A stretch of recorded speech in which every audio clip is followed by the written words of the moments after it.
Hello, Abigail here with the Tarotscopes for Leo season, Gemini Sun, Moon, and Rising.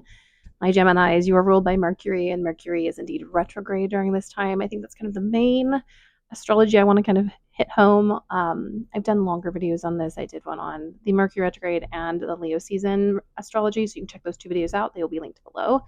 But this isn't just this Mercury retrograde. This is last year's Mercury retrograde, and then also callbacks from 2 summers ago, 3 summers ago, whatever 2023 is, to the Venus retrograde in Leo. A lot of themes coming back up.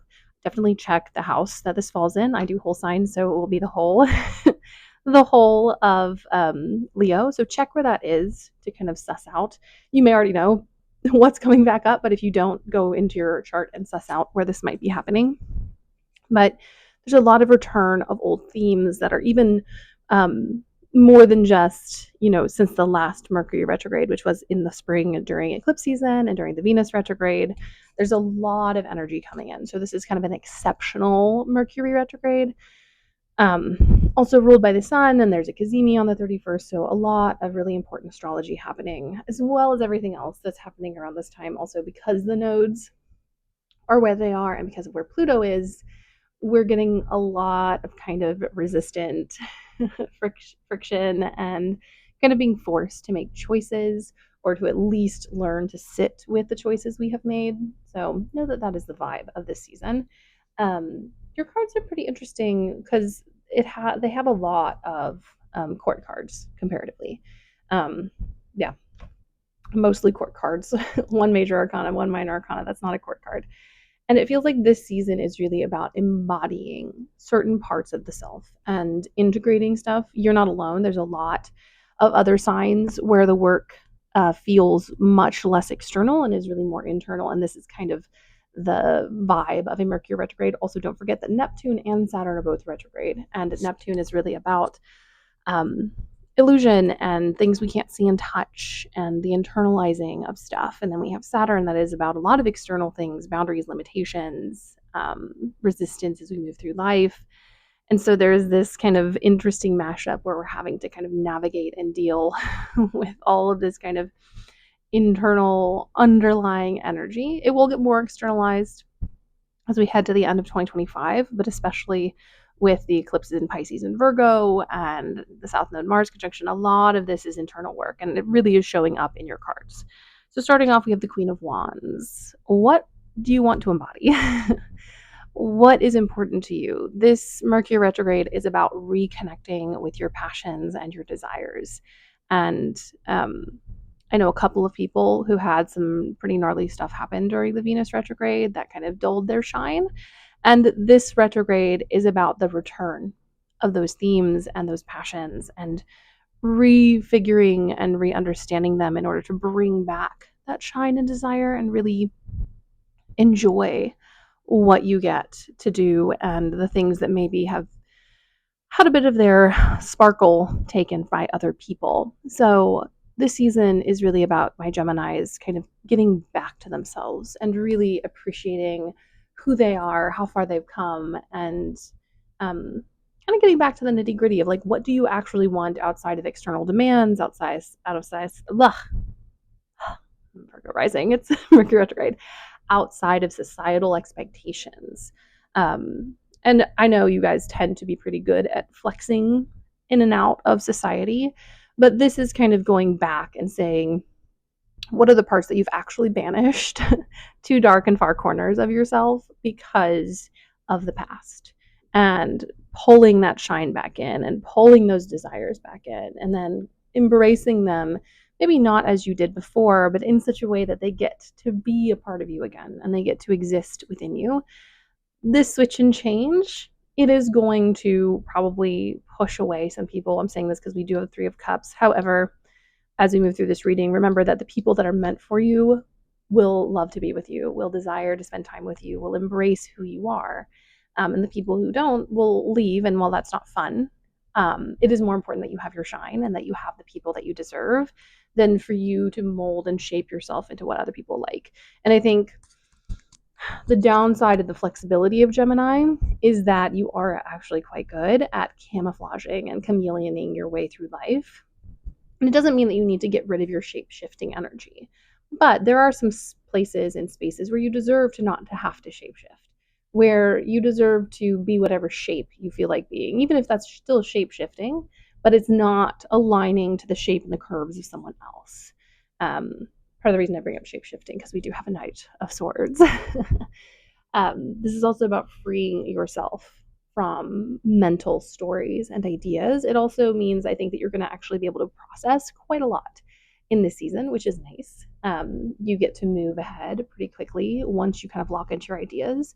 Makes me wonder if we're not looking out on the other side of the Kazemi stuff really locking in. I find that to be kind of a typical timeline.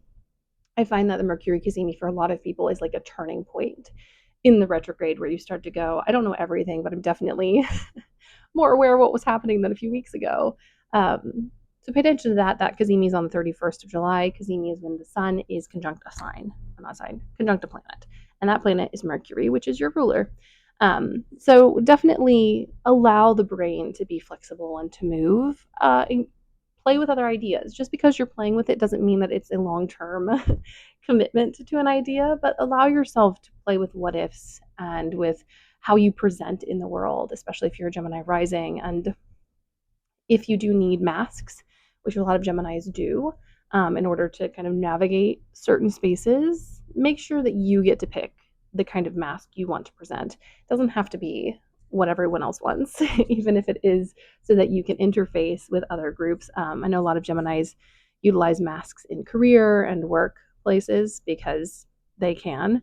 Not a bad thing, but at some point you do need to at least be in control and in charge of which mask you get to pick, versus it being everyone else, everyone else taking that role.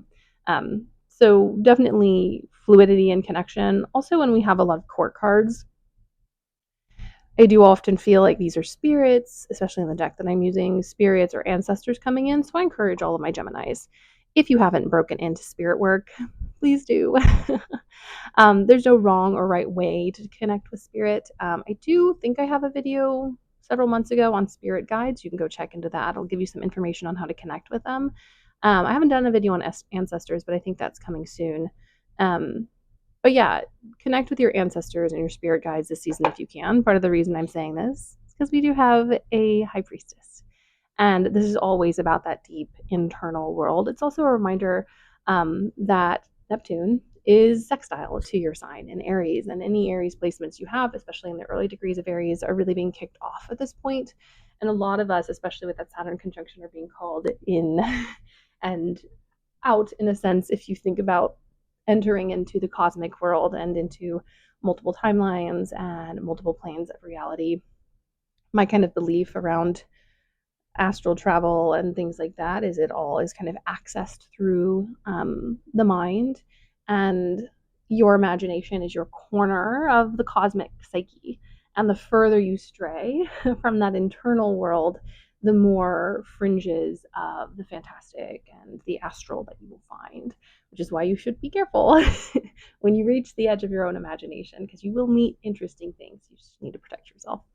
But I encourage you to play with that idea, to consider some type of spiritual expansion. It doesn't have to be as wild as astrally traveling or multiple timelines and things like that, but digging in deeper to the more intuitive side of things, testing your intuition, playing with it, giving yourself an intuition challenge where you like manifest something really small, or you call in some kind of sign or symbol and then you look for it. I think the key to that type of play is to understand that a lot of times it's not going to be a big, burst of confetti. This is your sign. You have to be really, really paying attention to catch intuitive signals. It could be a set of numbers. It could be something specific you asked. A lot of people, me included, feathers are a really big sign of something. We have pigeons in New York. So it's not all kinds of feathers, but there's a specific shape of feather that I see that I know that I'm being called to, and I've always found them when I'm going through something important. So just things like that, giving yourself a psychic grounding or an intuitive path to follow, even in small ways, can be really helpful. Then we have the Three of Cups. This whole journey around authenticity and picking your masks and getting to decide who and what you are, it's going to call in the right people. However, you're probably going to get some of the wrong people first or back because of a Mercury retrograde. That's okay. you deserve, however, to be around the people that truly love you. And this retrograde is a good time to kind of suss out who those people are and to really only accept those connections that feel equitable. And then I love this because this is kind of a little pinpoint in our Queen of Wands. We have King of Wands, especially at the end of Leo season. I think there's a moment and there'll become a point where you will get to kind of flex all of the energy you've been engaging with during this retrograde. Um, so when the time comes to be brave, bold, and courageous, take it and do it in the way you know best and enjoy the experience of flexing your power. It also reminds me of something I do, which is I call it aura flexing, call it whatever you want. But it's a practice when I am in public to expand my energy field um, as a way to build confidence, as a way to protect myself from from maybe unwanted interaction, as a way to establish my energetic movement in the world. I live in New York City. There's a lot of warring energy, and there's a lot of people who exude some not so great energy, and they tend to put it on other people. And I'm actually not talking about a lot of the people on the street or our homeless population. They have their own struggles.